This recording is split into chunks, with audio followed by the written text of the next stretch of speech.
Brian Christopher Lawler was a professional wrestler who began his career in the late 1980s in Memphis, Tennessee, and eventually gaining worldwide recognition when in 1997 he joined the WWF. Although his father, Jerry the King Lawler, was arguably one of the most known wrestlers and the voice of WWF at the time, Brian chose not to use his last name and attempt to carve out his own legacy. But deep down inside, he still wanted to be like his father, eventually becoming one of the staples of the Attitude Era, joining Scott Taylor to form the tag team Too Much, soon changing their name to Too Cool and adding Rikishi to the mix. As popular as Brian was with fans, he was also well liked in the locker room. As the WWF shifted from the Attitude Era to the Ruthless Aggression Era, many of its stars were forgotten by the company and left to bounce between other promotions in the independent scene. Others fell off the map completely while the WWF focused on creating new stars.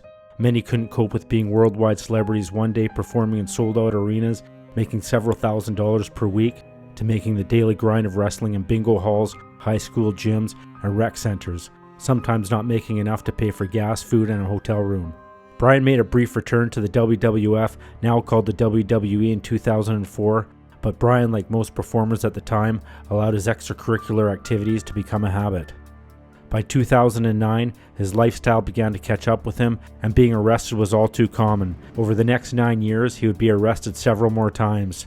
According to his best friend Terry Teague, Brian believed that police were after him.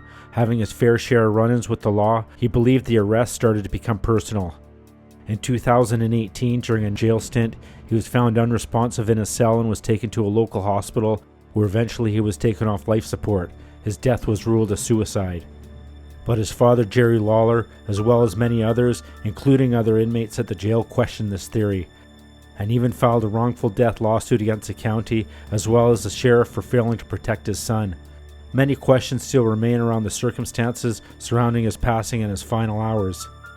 Many believe Brian would not have taken his own life, and reports show the Hardin County Jail to have misreported the cause of death of several other inmates, including Albert Dorsey, who was also found dead in his cell and initially reported as a suicide, but autopsy reports later showed he was murdered. This is the story of Brian Christopher Lawler.